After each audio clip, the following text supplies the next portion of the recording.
بسم الله الرحمن الرحيم الحمد لله رب العالمين وصلى الله وسلم على نبينا محمد وعلى آله وصحبه أجمعين. Donc on va faire les deux cours comme prévu. Celui qui peut rester il reste, celui qui n'a pas le temps, c'est pas grave, comme je suis tombé en panne, donc ça sera plus tard que normalement. Donc on commence avec Kitab al-Tawhid du Cheikh Mohammed ibn Abdul Wahhab ibn Ali ibn Sulaiman ibn Ali al-Tamimi rahimahullah ta'ala. Et on est arrivé au deuxième chapitre. Donc la dernière fois on avait vu la biographie du Cheikh rahimahullah et on avait fait le premier chapitre qui n'a pas de titre. Tout de suite après le titre du livre, Kitab al-Tawhid, il a enchaîné avec un chapitre qui n'a pas de titre. C'est comme une introduction. Ensuite il a mis donc le deuxième chapitre, s'intitule Babu Fadli Tawhid wa ma yukaffiru min az-zunub. C'est-à-dire le chapitre sur le mérite du Tawhid, c'est-à-dire les mérites, les bénéfices qu'il apporte à celui qui y croit et qui le pratique, le Tawhid qui est le monothéisme, wa ma yukaffiru min az-zunub, et ce qu'il efface comme péché. Ou alors on peut aussi le traduire par, c'est comme si c'était wa takfiruhu az-zunub, c'est-à-dire et le fait que le Tawhid efface les péchés. Donc ça c'est le premier chapitre qui a un titre dans le livre. Et pourquoi il a mis ce chapitre tout de suite au début comme ça, après l'introduction? C'est pour nous encourager à apprendre ce qu'il y a dans le livre, il ouvre le livre après l'introduction par un chapitre qui nous parle du mérite du monothéisme, c'est-à-dire les mérites dont va bénéficier celui qui y croit et celui qui le met en pratique. Donc le fait de mettre ça au début du livre, c'est pour nous encourager à lire le livre et connaître ce sujet qui est le Tawhid. وقول الله تعالى الذين آمنوا ولم يلبسوا إيمانهم بظلم أولئك لهم الأمن وهم مهتدون. Donc il a commencé par un verset du Coran qui dit, selon la traduction, ceux qui ont eu la foi, الذين آمنوا ولم يلبسوا إيمانهم بظلم, et qui n'ont pas enveloppé, qui n'ont pas habillé, entre guillemets, qui n'ont pas entaché leur foi d'injustice. Ceux-là auront la sécurité, al-amn wa hum muhtadun, et ceux-là sont guidés. Donc le verset, qu'est-ce qu'il veut dire? Si on le prend comme ça, le verset, qu'est-ce qu'il nous dit? Il nous dit que ceux qui ont eu la foi, donc qui ont une croyance, la croyance en Allah subhanahu wa ta'ala, qui ont le monothéisme, qui croient en Allah seul, wa lam yalbisu imanahum bidhulm, et qui n'entachent pas leur foi d'injustice. Ce qui est voulu par l'injustice ici, c'est le shirk. Le shirk a été nommé dhulm, car dhulm en arabe, l'injustice, c'est le fait de mettre une chose en dehors de sa place, ou de donner à quelqu'un ce qu'il ne mérite pas. Or, le shirk, qu'est-ce que c'est? C'est vouer une adoration à autre qu'Allah subhanahu wa ta'ala, alors que seul Allah azza wa jal mérite l'ibadah qu'on lui voue, le culte qu'on lui voue, l'adoration. Donc à partir de là, le shirk est une injustice, puisque c'est transgresser le droit d'Allah subhanahu wa ta'ala, et de là, le shirk a été appelé dhulm, c'est-à-dire injustice. Donc le verset nous dit, ceux qui ont eu la foi et qui n'ont pas entaché leur foi d'injustice, c'est-à-dire de shirk, ceux-là auront la sécurité, c'est-à-dire qu'ils seront préservés, ici-bas comme dans l'au-delà du châtiment d'Allah subhanahu wa ta'ala, wa hum muhtadun, et ils sont bien guidés. Et c'est ça que recherche un être humain dans sa vie d'ici-bas. C'est d'être sur le droit chemin, d'être dans la vérité, d'une part, et d'être épargné du mal, c'est-à-dire du châtiment d'Allah d'autre part, que ce soit ici-bas ou dans l'au-delà. Ce verset, on va en comprendre l'explication à partir d'un hadith. Ce hadith nous explique que quand les sahaba radiallahu anhum ont entendu ce verset qui a été révélé au prophète sallallahu alayhi wa sallam, shaqqa alayhim, c'est-à-dire ça a été dur pour eux. Pourquoi? Parce qu'ils ont compris de l'injustice dans ce verset, l'injustice dans son sens global. Donc si on reprend le verset, ceux qui ont eu la foi et qui n'ont pas entaché leur foi d'injustice, ceux-là auront la sécurité et seront les bien guidés. Donc les sahaba ont pensé que, en entendant ce verset, que ça concernait toute injustice. Donc si ça concernait toute injustice, qu'est-ce que ça voudrait dire? Ça voudrait dire que pour bénéficier de la sécurité et de la guider, il ne faut pas commettre d'injustice. Or, est-ce qu'un être humain sur terre ne commet pas d'injustice? Ça n'existe pas. Tout le monde a sa part d'injustice qu'il va faire. Donc les Sahaba radiallahu anhum ont compris le verset tel qu'il est. Et donc ils sont venus dire au prophète sallallahu alayhi wa sallam, Ayyuna lam yadhlim nafsahu. Qui d'entre nous n'a pas été injuste envers lui-même? Qu'est-ce que ça veut dire être injuste envers soi-même? C'est la désobéissance à Allah subhanahu wa ta'ala. Faire des péchés, c'est considéré comme de l'injustice envers sa propre personne. Et le prophète sallallahu alayhi wa sallam leur a dit, Laysa ma tadhhabuna ilayh, laysa kama fahimtum. Ce n'est pas, le sens du verset n'est pas ce que vous dites. Le sens du verset n'est pas ce que vous avez compris.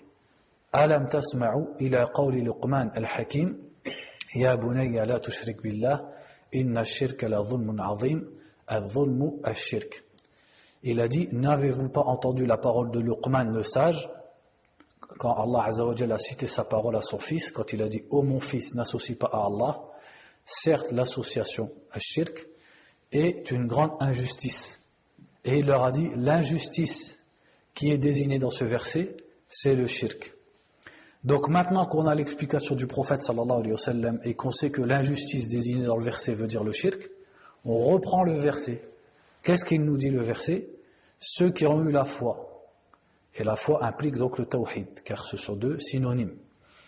La foi c'est le tawhid et le tawhid c'est la foi. La foi en Allah seul et en le fait que Allah Azza wa Jalla seul mérite d'être adoré. Et qui n'ont pas entaché leur âme d'injustice, c'est-à-dire de shirk. Ceux-là auront la sécurité et seront bien guidés. C'est-à-dire que les monothéistes, et donc les muslimines, au sens large du terme, car les muslimines sont eux les monothéistes, sont eux les gens du tawhid. Et quand on dit les muslimines ici, ça englobe les muslimines de toute communauté, c'est-à-dire ceux de l'époque de Mohammed sallallahu alayhi wa sallam, comme ceux qui ont suivi Moussa à son époque, comme ceux qui étaient avec Isa à son époque, etc.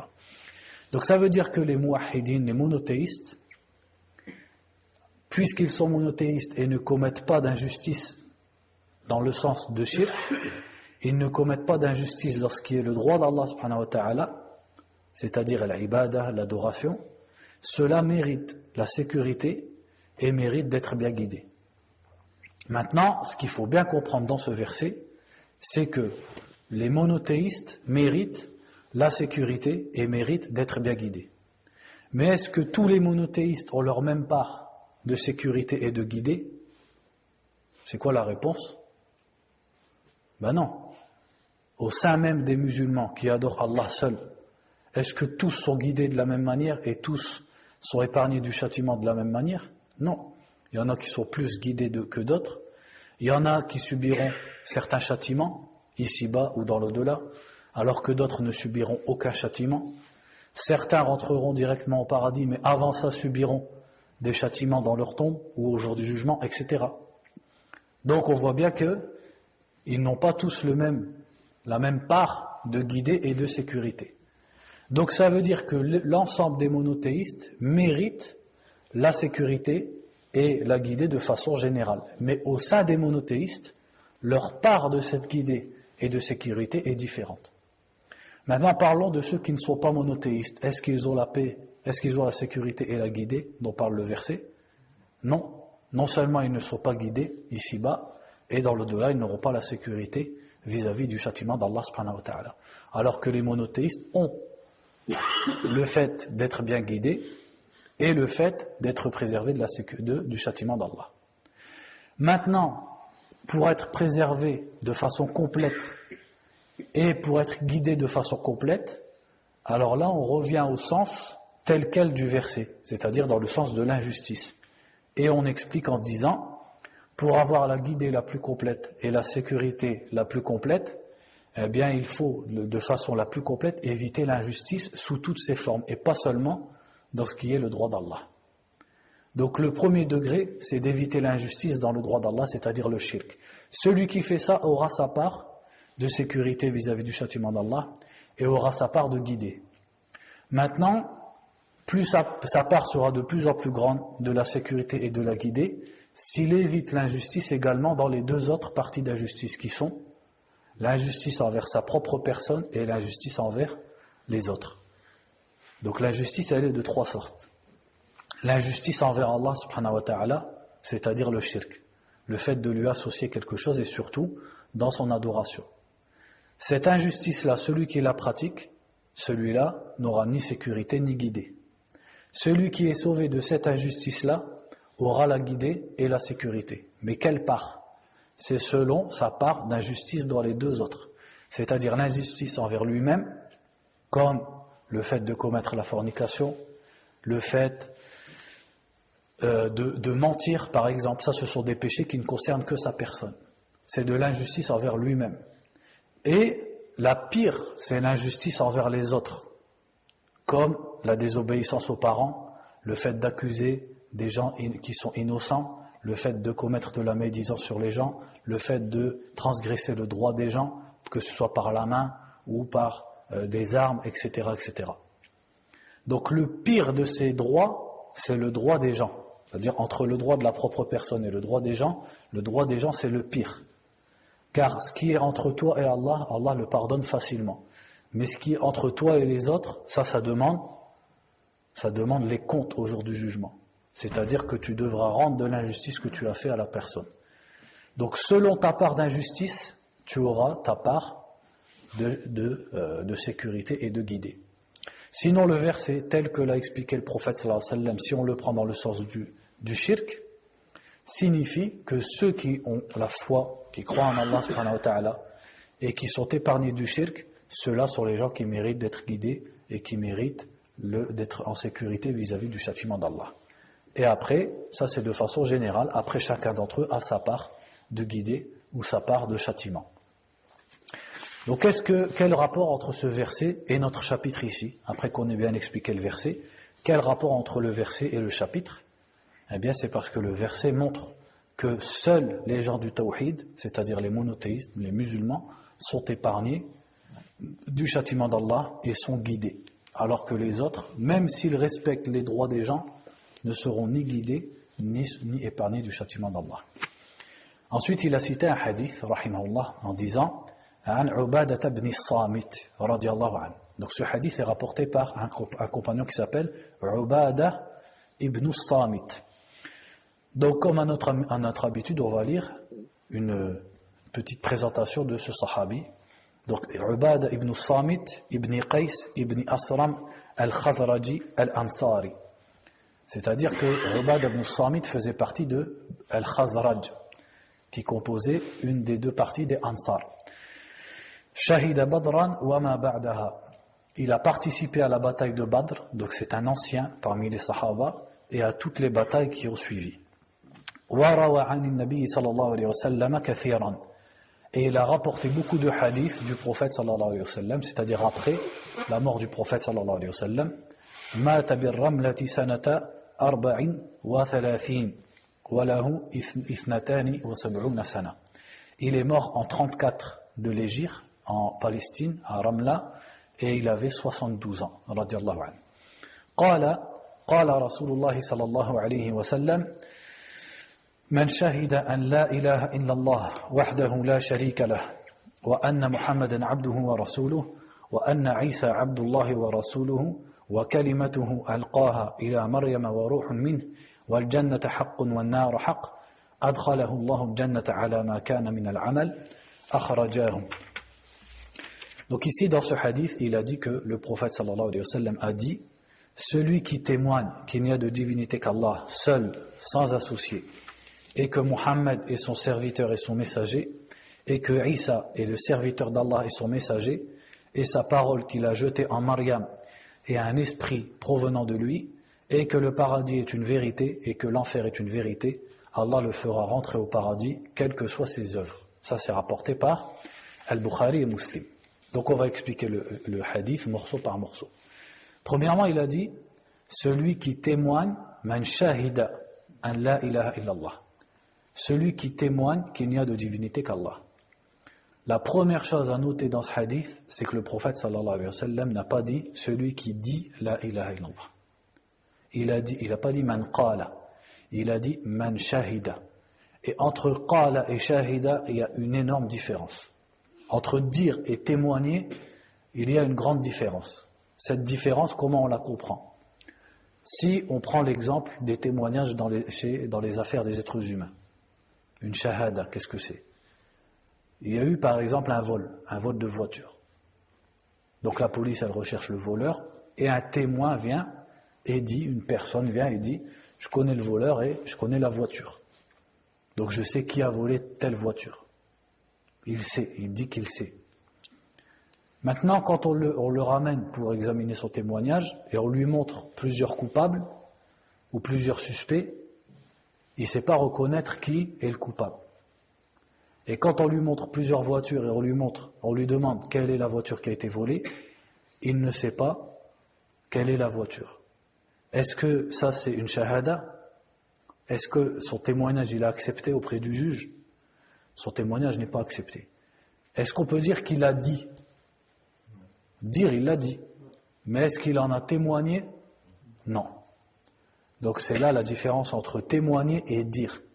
Dire la ilaha illallah, c'est répéter la ilaha illallah. Et ça, n'importe qui peut le faire. Même quelqu'un qui n'y croit pas. Il peut dire la ilaha illallah. Mais témoigner de la ilaha illallah, c'est-à-dire le dire en y croyant, et surtout le dire en connaissant ce que ça veut dire. Et en connaissant ce que ça implique. Qu'est-ce que ça implique la ilaha illallah? D'adorer Allah et de ne rien adorer avec lui. Voilà ce qu'implique la ilaha illallah. Donc la ilaha illallah, comme on dit, c'est, comme il est dit dans le hadith, c'est miftahul jannah, c'est la clé du paradis. Mais comme disait un des tabi'in, certes, la ilaha illallah, c'est la clé du paradis, mais une clé, elle a des dents. Au bout de la clé, on a des dents qui sont adaptées à la serrure. Si elle n'a pas ces dents, elle n'ouvrira pas la serrure. Ce n'est pas toute clé qui vient ouvrir une serrure. Il faut qu'elle remplisse des conditions. Donc la ilaha illallah, ce n'est pas juste une parole dénuée de sens et dénuée de conséquences. C'est une parole dont il faut témoigner, il ne faut pas juste la dire. Donc celui qui viendrait par exemple à dire la ilaha illallah, mais qui viendrait à le contredire par la suite, comme en associant en Allah, ça montrerait que c'est qu'une parole qu'il a dit, mais il n'en a pas réellement témoigné. Donc il a dit Man shahida an la ilaha illallah, celui qui témoigne qu'il n'y a pas de divinité, la ilaha illallah, sauf Allah. Que veut dire la ilaha illallah? Al-ilah en arabe, ça vient du verbe alaha, qui a le même sens que le verbe abada, c'est-à-dire adorer. Donc ilah, c'est dans le sens une divinité, quelque chose qu'on adore. Donc on dit la ilaha, il n'y a pas de divinité. Et ensuite on dit illallah. Maintenant, la an-nafiya, ce la, le la dans la ilaha illallah, qui veut dire il n'y a pas de, en français, en arabe, il peut se comprendre de plusieurs façons. Ça peut être nier l'existence de quelque chose, comme ça peut être nier la validité de quelque chose, ou la véracité de quelque chose, etc. Donc ici, comment on va comprendre la ilaha? Quand on dit il n'y a pas de divinité en dehors d'Allah, est-ce qu'on veut dire par là qu'il n'existe pas des divinités qui sont adorées en dehors d'Allah? Quelle est la réponse? Non, puisqu'on voit bien que les gens ont plein de divinités qu'ils adorent en dehors d'Allah. Il y en a qui ont pris Isa pour une divinité, il y en a qui adorent Bouddha, les hindous adorent plein de divinités. Les gens ont pris des hommes pieux comme des divinités qu'ils adorent en dehors d'Allah. Certains adorent les djinns. Donc des divinités, c'est-à-dire des choses qui sont adorées, c'est ça l'ilah. L'ilah, c'est quelque chose qui est adoré. En vérité, il y en a plein des choses qui sont adorées. Mais, qu'est-ce que vous allez me dire tout de suite? Il est où le truc? C'est qu'elles ne méritent pas d'être adorées. C'est-à-dire, ce ne sont pas de vraies divinités. Ce sont des divinités dans le sens où les gens les adorent. Mais est-ce que réellement ce sont des divinités dans le sens où elles méritent d'être adorées? Non.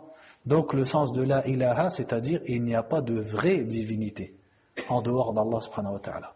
Il n'y a pas de divinité qui mérite l'adoration en dehors d'Allah. Des divinités, il y en a plein. Bouddha, c'est une divinité que les gens adorent, etc., etc. Je cite Bouddha parce que c'est quelque chose, un des plus marquants, c'est une statue, c'est connu, etc. Sinon, il y en a plein. Donc ça, c'est une divinité. Donc comment est-ce qu'on peut dire qu'il n'y a de divinité qu'Allah? C'est dans le sens où il y a de vraies divinités. Il y a de divinités qui méritent d'être adorées qu'Allah subhanahu wa ta'ala. Donc les gens ont pris plein de divinités et même Allah les a appelées divinités dans le Coran.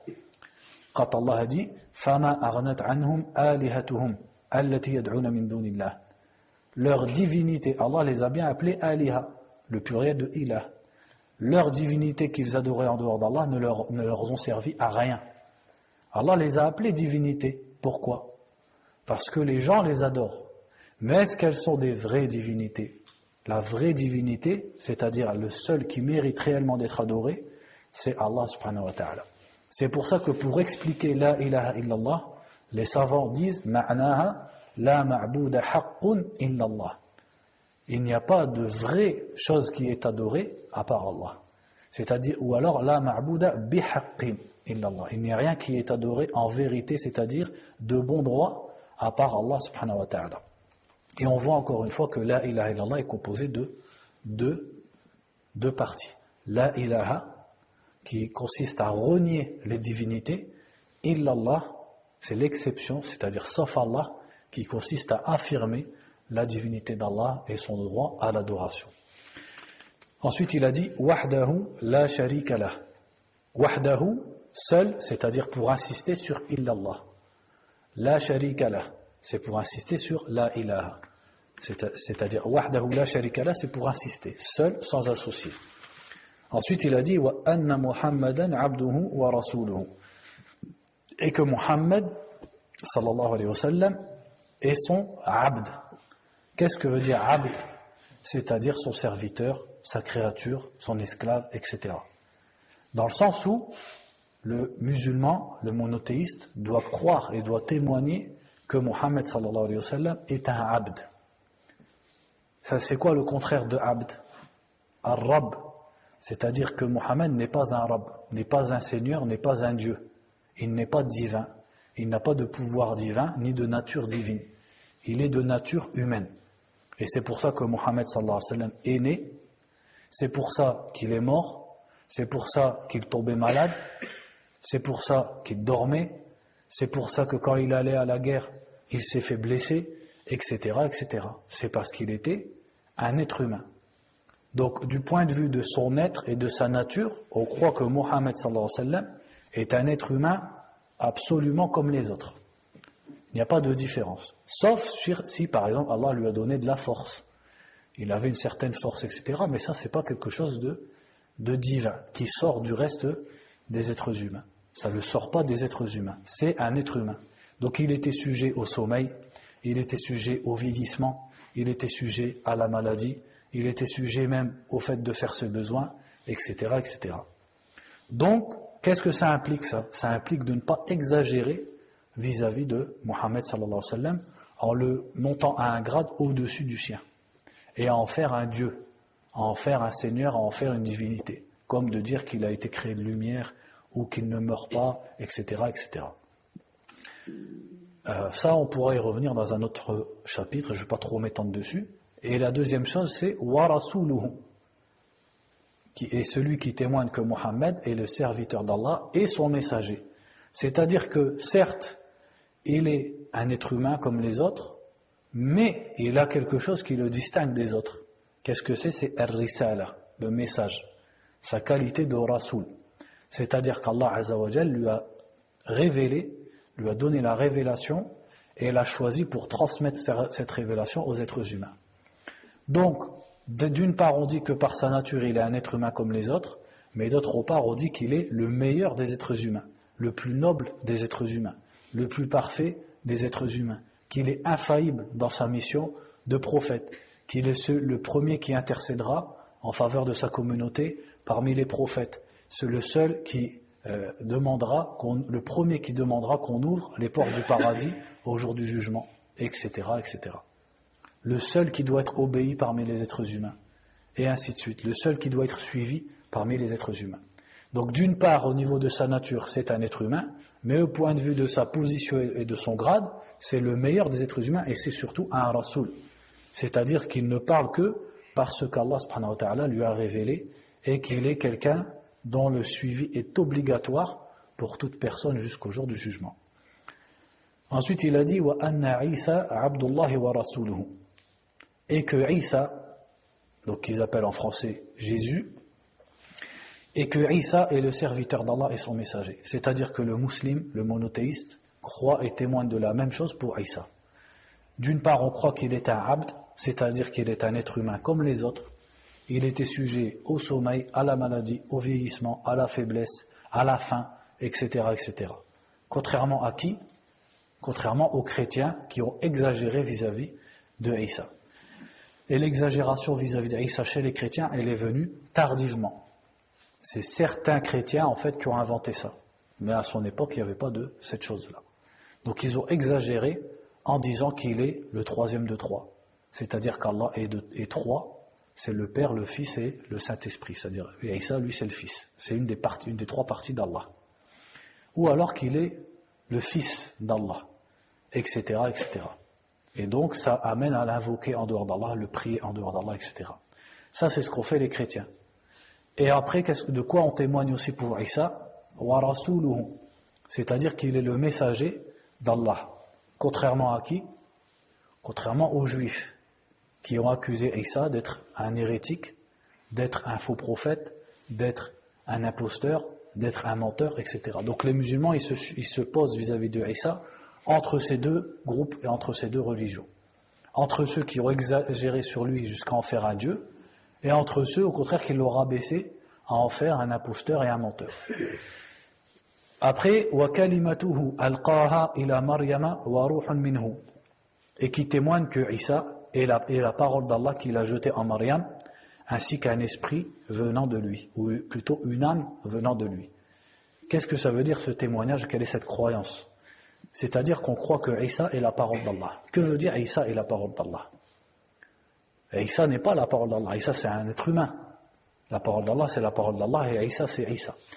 En fait, qu'est-ce que ça veut dire? C'est parce qu'Allah Azza wa Jal n'a pas créé Isa comme il a créé le reste des êtres humains. Il l'a plutôt créé, d'une part comme il a créé les êtres humains et d'autre part comme il a créé Adam. Allah a créé Adam en disant Kun, soit, et Adam fut. Alors que pour les êtres humains, Allah rajoute un sabab, une autre cause, qui est la présence d'un père et d'une mère. Isa lui a eu la mère, mais pas le père. Donc Allah Azza wa Jalla a dit dans le Coran, Inna mathala Isa inda Allahi ka mathali Adam, khalaqahu min turab, thumma qala lahu kun, fayakun. Allah nous a dit que Isa avait été créé comme Adam. Allah a dit kun, et Isa fut. Donc ça c'est vrai seulement pour Adam et pour Isa. Donc dans ce sens, Isa a été surnommé la parole d'Allah. Pas parce qu'il est lui-même la parole d'Allah c'est la parole d'Allah, c'est autre chose. La parole d'Allah c'est kun, c'est-à-dire soit. Et par la parole d'Allah, il fut, sans père. Donc il a été surnommé la parole d'Allah, kalimatullah. Et aussi, ruhun minhu, un esprit provenant de lui. Qu'est-ce que ça veut dire? Tous les êtres humains sont des esprits, des âmes qu'Allah a créées.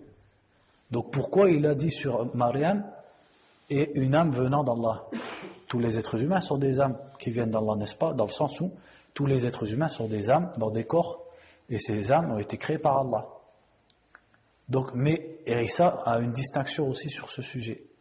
C'est que Isa, Allah Azza wa Jal, a envoyé Jibril pour insuffler l'âme de Isa dans le ventre de Maryam, sans la présence et sans la cause d'un père. Alors que pour les êtres humains, il faut un sabab en plus, qui est le père. Et en plus, pour les êtres humains, comme on le sait, c'est un ange qui est chargé de venir au bout de 4 mois, de 3 fois 40 jours plutôt, de 120 jours, de venir insuffler l'âme dans le ventre. Alors que pour Isa, c'est Jibril, le meilleur des anges et le plus puissant des anges, qu'Allah Azza wa Jalla a choisi pour insuffler l'âme de Isa dans le ventre de Maryam. Donc Allah, c'est pour ça que Isa a été surnommé Ruhun min Allah, une âme venant d'Allah. Toutes les âmes viennent d'Allah dans le sens où toutes sont créées d'Allah. Mais dans le sens où où Isa, lui, a été envoyé dans les mains de Jibril pour être insufflé en Maryam. Donc c'est pour ça qu'Allah l'a appelé une âme venant de lui. Et quand Allah Azza wa Jal assimile des choses à lui-même, si ce sont des objets, en aucun cas il faut comprendre que ces choses ou ces objets font partie d'Allah. Par exemple, quand on dit sur Al-Kaaba que c'est Baytullah, la maison d'Allah, c'est dans quel sens? C'est min bab al-ishraf, c'est-à-dire c'est dans le sens de l'ishraf. C'est un honneur qui est fait à la Kaaba. Donc, au lieu d'être appelé simplement la maison, Allah l'appelle la maison d'Allah. C'est pour anoblir et honorer cette maison. C'est pareil pour Ruhullah, c'est-à-dire l'esprit venant d'Allah qui est Isa. C'est pas dans le sens où il fait partie d'Allah, ou qu'il provient d'une partie d'Allah. Sinon, ça reviendra à dire ce que disent les chrétiens.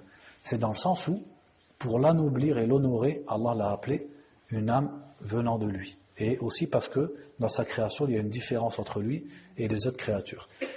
Et qui témoigne que le paradis est une vérité et que l'enfer est une vérité. Donc ça c'est clair. Allah le fera rentrer au paradis, quels que soient ses actes. Donc ça c'est le mérite du tawhid. Parce que les premières choses qu'a cité le prophète sallallahu alayhi wa sallam dans ce hadith, c'est de témoigner qu'il n'y a de divinité à adorer qu'Allah. Quelle est la récompense? Bien sûr pour celui qui en témoigne. Et le témoignage implique que la personne sait ce qu'elle dit et y croit et le dit sincèrement. Et ce genre de témoignage, qu'est-ce que ça va impliquer derrière? Ça va impliquer bien sûr des actes. Celui-là, Allah Azza wa Jal lui promet le paradis. C'est-à-dire le musulman, le monothéiste, Allah Azza wa Jal lui a promis le paradis, quels que soient ses actes. Parce qu'en effet, on sait que le musulman, le monothéiste, de toute façon, il rentre au paradis. Mais il a trois possibilités. Soit il fait partie de ceux qui rentreront au paradis directement parce qu'il n'a pas commis des grands péchés. Et il a rempli ses obligations devant Allah Azza wa Jal. Ceux-là rentrent au paradis. Soit il fait partie de ceux qui vont se présenter devant Allah avec des manquements. Ils ont commis des grands péchés sans se repentir ou ils ont manqué à des obligations. Et on sait que ceux-là, il y a deux possibilités pour eux. Soit Allah lui pardonne, malgré tout, par sa miséricorde, soit il le met en enfer pour le purifier de ses péchés, et à la fin, qu'est-ce qui se passe? Il le fait sortir pour aller au paradis. Donc dans tous les cas, où est-ce qu'il finit? Il finit au paradis, quelles que fussent ses œuvres, dans la vie d'ici-bas. وَلَهُمَا مِنْ حَدِيثِ عِدْبَانِ. Ensuite il dit, toujours rapporté par Al-Bukhari et Muslim, dans un hadith de Idban. Donc il dit, à propos de Idban ibn Malik, Idban ibn Malik ibn Amr ibn al-Ajalan al-Khazraji al-Salimi, sahabi mashhour, badri, mata fi khilafati Muawiyah. Donc Idban ibn Malik, lui aussi faisait partie de Al-Khazraj, donc des Ansar, et lui aussi il a participé à la bataille de Badr, et il est mort dans le califat de Muawiyah. قال النبي صلى الله عليه وسلم فإن الله حرم على النار من قال لا إله إلا الله يبتغي بذلك وجه الله. Donc dans ce hadith il a rapporté que le prophète a dit sallallahu alayhi wa sallam, certes Allah a interdit à l'enfer celui qui dit la ilaha illallah en cherchant par cela la face d'Allah. Donc regardez ici il n'a pas dit celui qui témoigne de la ilaha illallah, il a dit celui qui dit. Mais est-ce qu'il a juste dit celui qui dit la ilaha illallah point, ou il a rajouté une condition? Il a bien dit celui qui dit la ilaha illallah en cherchant par cela la face d'Allah. C'est-à-dire qu'il ne dit pas la ilaha illallah pour contenter les gens, il ne dit pas la ilaha illallah pour se protéger des musulmans par exemple, ou pour un autre, ou pour de l'argent, ou pour quoi que ce soit. Il dit la ilaha illallah en recherchant par cela la face d'Allah et le paradis et la récompense d'Allah subhanahu wa ta'ala. Et celui qui dit la ilaha illallah de cette façon, forcément ses actes vont suivre. Parce que s'il dit la ilaha illallah en cherchant la récompense d'Allah, bien forcément derrière il va pratiquer la ilaha illallah. Il va adorer Allah sans ne rien lui associer. Et celui-là, Allah azza wa jalla lui interdit l'entrée en enfer. وعن أبي سعيد الخدري رضي الله عنه. Il cite un troisième hadith rapporté par Abu Sa'id al-Khudri. Donc Abu Sa'id, son nom complet c'est Sa'd ibn Sinan ibn Malik. C'est ça le vrai nom de Abu Sa'id. Abu Sa'id, c'est, comment on appelle ça? Abu Sa'id Kunya, c'est une kunya. Quand on dit Abu, par exemple, si quelqu'un il a un fils qui s'appelle Mohammed, on peut l'appeler Abu Mohammed. Et même s'il n'a pas de fils qui s'appelle Mohammed, on peut aussi l'appeler Abu Mohammed. C'est comme un surnom. On appelle ça la kunya. Donc Abu Sa'id, en fait, c'est sa kunya. Mais son prénom, c'était Sa'd, ibn Malik, ibn Sinan. Donc lui aussi, encore une fois, c'est un Khazraji. Les trois qu'on a vus, les trois derniers Sahaba, c'était de Al-Khazraj, c'est-à-dire parmi les Ansar. Donc il était bien connu, Abu Sa'id al-Khudri. Il n'a pas pu participer à la bataille de Uhud parce qu'il était trop jeune, donc le prophète sallallahu alayhi wa sallam n'a pas voulu. Par contre, il a participé à toutes les batailles par la suite. Il fait partie de ceux qui ont rapporté beaucoup de hadiths du prophète sallallahu alayhi wa sallam. Et beaucoup même de Sahaba et de Tabi'in ont rapporté de lui. Et il est mort en 74. Il avait 86 ans quand il est mort. Radiallahu anhu. Ça c'était Abu Sa'id al-Khudri. Abu Sa'id al-Khudri faisait partie des ulama. Il était considéré parmi les ulama des Sahaba et parmi ceux qui ont rapporté le plus de hadiths. Dans les 7 Sahaba qui ont rapporté le plus de hadiths avec Aïcha, Jabir, Abu Huraira, Anas, Abdullah ibn Abbas et Abdullah ibn Omar. Donc ici il a rapporté un hadith عن النبي صلى الله عليه وسلم قال موسى عليه السلام يا رب علمني شيئا أذكرك وأدعوك به. Donc il dit que le prophète sallallahu alayhi wa sallam a dit, que Moussa alayhi salam a dit, ô mon Seigneur, enseigne-moi quelque chose par laquelle je te mentionnerai et par laquelle je t'invoquerai. قال قل يا موسى لا إله إلا الله. Allah lui a dit, dis Moussa, la ilaha illallah. قال يا رب كل عبادك يقولون هذا. Et Moussa a dit à Allah, mais Seigneur, tous tes serviteurs disent ça. Tout le monde dit la ilaha illallah. قال يا موسى لو أن السماوات السبع وعامرهن غيري والأراضين السبع في كفة ولا إله إلا الله في كفة مالت بهن لا إله إلا الله. Allah lui a répondu, sache ô Moussa que si les 7 cieux étaient avec leurs habitants en dehors de moi, c'est-à-dire sans Allah subhanahu wa ta'ala, ce qui ne veut pas dire qu'Allah azza wa jalla est inclus dans les cieux. Parce que al-istithna, l'exception en arabe, peut être ce qu'on appelle munfasil. Par exemple, si je désigne un groupe de 30 personnes et dans lesquelles il n'y a pas un étudiant qui s'appelle par exemple Mohamed. Et Mohamed il fait partie d'une autre classe. Et je vais dire, mes étudiants ont réussi les examens sauf Mohamed. Pourtant Mohamed il ne fait pas partie de ma classe. Est-ce que je peux le dire ou pas? En français je peux pas, en arabe je peux. Donc ici quand Allah dit les habitants des 7 cieux sauf moi, ça ne veut pas dire qu'Allah fait partie des habitants des 7 cieux. Au retour au hadith, il dit ainsi que les 7 terres, donc si les 7 cieux et les 7 terres et leurs habitants étaient dans le plateau d'une balance, et la ilaha illallah dans l'autre plateau, la ilaha illallah pencherait sur tout le reste. C'est-à-dire la ilaha illallah pèserait plus lourd que toute la création. Donc il a dit ça à Moussa pour lui montrer le mérite de la ilaha illallah. Donc même au niveau du zikr, donc la ilaha illallah c'est la meilleure des paroles, comme on l'a vu dans les hadiths, à pratiquer, etc. Mais même au niveau du zikr, c'est le meilleur des afkar. Ce hadith, les savants du hadith ont parlé dessus, et beaucoup d'entre eux ont dit qu'il n'était pas authentique. Il est rapporté par Ibn Hibban et Al-Hakim. Mais de toute façon, on a un autre hadith authentique, celui-là, qui dit, quand le prophète a dit, sallallahu alayhi wa sallam, que le meilleur zikr, ou la meilleure parole que il a dit moi-même et les prophètes auparavant avons dit, c'est la ilaha illallah wahdahu la sharika lah lahul mulku wa lahul hamd wa huwa ala kulli shay'in qadir. Donc on a bien un hadith qui le dit.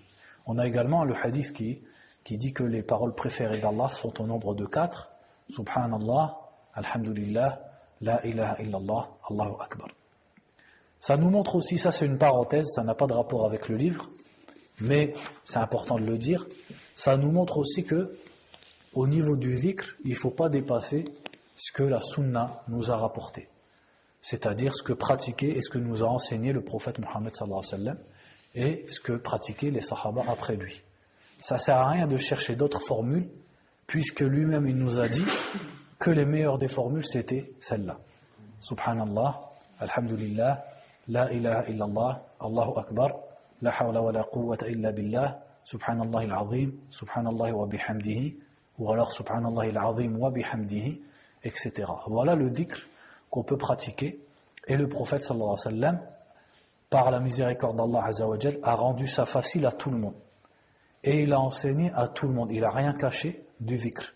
Il a enseigné à tout le monde quelles étaient les paroles les meilleures auprès d'Allah subhanahu wa ta'ala. Et il nous a montré que c'était des paroles qui étaient simples et qui étaient légères. Donc il n'a pas spécifié un groupe de gens en leur faisant connaître le meilleur dhikr, mais au contraire il l'a dit à tout le monde. وَلِلتِّرْمِذِي وَحَسَّنَهُ عَنْ أَنَسٍ. Ensuite il rapporte un hadith rapporté par l'imam At-Tirmidhi rahimahullah. Donc à chaque fois on va lire une petite présentation quand il cite un nom. C'est qui l'imam At-Tirmidhi? C'est Muhammad, son prénom était Muhammad ibn Isa ibn Sawra ibn Musa ibn Dhahhak As-Sulami Abu Isa. Son surnom c'était Abu Isa. Et il s'appelait Muhammad ibn Isa. Son père s'appelait Isa.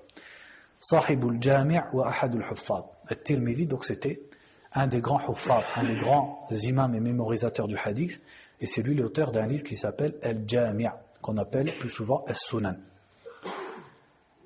Donc il dit ici que l'imam At-Tirmidhi, c'était quelqu'un qui avait perdu la vue. At-Tirmidh, c'est-à-dire Tirmidh, c'était une petite ville en fait dans la Perse, c'est-à-dire vers l'Iran. Il est mort vers l'an 279 et c'était un des principaux élèves de l'imam al-Bukhari rahimahullah. Donc il a rapporté un hadith de Anas. Qui est Anas? Anas, c'est Anas ibn Malik ibn Nadr ibn Damdam ibn Zayd ibn Hiram ibn Jundum ibn Amir ibn Ghanam ibn Adi ibn Najjar Abu Hamza. Imaginez-vous comment leur ascendance elle a été conservée et leur généalogie. Donc le prénom de la kunya de Anas ibn Malik c'était Abu Hamza. Al-Khazraji al-Ansari. Lui aussi fait partie des Khazraj, des Ansar. C'était le serviteur du prophète sallallahu alayhi wa sallam qui l'a servi pendant 10 ans. C'est-à-dire qu'à l'âge de 10 ans, sa mère, qui était Ar-Rumaysa, Sulaym, radiallahu anha, l'a amené au prophète sallallahu alayhi wa sallam pour le laisser avec lui, pour qu'il le serve. Et quand le prophète est mort sallallahu alayhi wa sallam, il avait 20 ans. C'est-à-dire pendant toute la période de Médine, il est resté comme un serviteur, c'est-à-dire comme un enfant, dans la maison du prophète sallallahu alayhi wa sallam. Et le prophète lui avait dit Allahumma akthir malahu wa waladahu wa adkhilhu al-jannah. Le prophète avait fait une invocation en faveur de Anas en disant Oh Allah, augmente ses biens, augmente ses enfants et fais-le entrer au paradis. Et Anas ibn Malik, il fait partie des derniers compagnons à être mort. Il a vécu plus de 100 ans. Et également, quand il est mort, il avait laissé plus de 100 membres de sa descendance. C'est-à-dire enfants et petits-enfants. Il en avait plus de 100. Il est mort en 92. Il est mort en 92 de l'Hégire.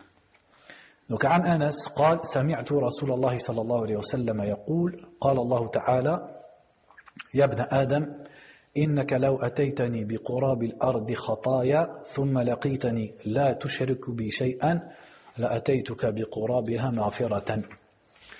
Donc il a rapporté cette parole du prophète sallallahu alayhi wa sallam qui a dit Allah a dit. Donc ça on appelle ça un hadith qudsi plutôt. C'est quand le prophète sallallahu alayhi wa sallam rapporte une parole d'Allah. Mais une parole d'Allah qui ne fait pas partie de quoi? Du Coran. Le Coran c'est la parole d'Allah, mais Allah a d'autres paroles qui ne sont pas dans le Coran et que le prophète sallallahu alayhi wa sallam nous a, pour certaines d'entre elles, nous a transmises. Donc il a dit Allah a dit. Donc en fait ça c'est le morceau d'un hadith.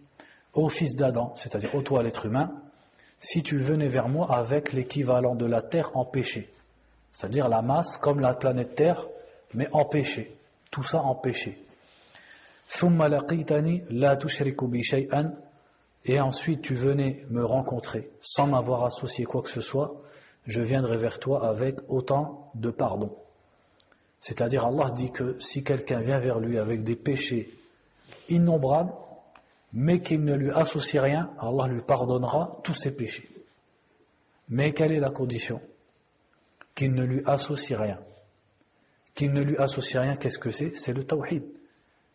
Donc aussi, en mettant ce hadith, l'auteur attire notre attention sur le fait que le tawhid et le mérite du tawhid passent par le fait de ne rien associer à Allah subhanahu wa ta'ala, car c'est ça le tawhid. C'est pas simplement d'adorer Allah, mais c'est également de ne rien lui associer. Et il ne faut pas penser que ne rien associer à Allah, c'est une simple affaire. Et c'est quelque chose de garanti. Car certes, l'adoration, par exemple, d'autres qu'Allah, par la prosternation, par les sacrifices, ça, il y a beaucoup de musulmans qui en sont épargnés, ce qui est normal puisqu'ils sont musulmans. Mais il y a beaucoup d'autres formes de shirk que beaucoup de musulmans commettent, soit parce qu'ils ne les connaissent pas, ou soit parce qu'ils les connaissent, mais parce qu'elles sont subtiles et elles sont difficiles à éviter. Comme l'ostentation, par exemple, ou le fait de courir après ad-dunya jusqu'à en faire son plus gros but, ou alors le fait de jurer par autre qu'Allah subhanahu wa ta'ala, ou le fait d'assimiler les événements à des causes. Si ce n'était pas un tel, il ne serait pas arrivé ça. Tout ça, ce sont des choses qui font partie du shirk qu'on verra dans Kitab Tawhid. Donc quand Allah dit « et tu ne m'associes rien », c'est pas simplement ne pas adorer autre qu'Allah. Ça englobe tout le shirk. Ça englobe également le shirk dans l'obéissance. Il y a un chapitre sur ça dans Kitab al-Tawhid. Donc on arrête là pour Kitab al-Tawhid. Donc on comprend de ce chapitre le mérite du Tawhid et qu'il est une cause pour qu'Allah Azza wa Jal pardonne les péchés de l'être humain.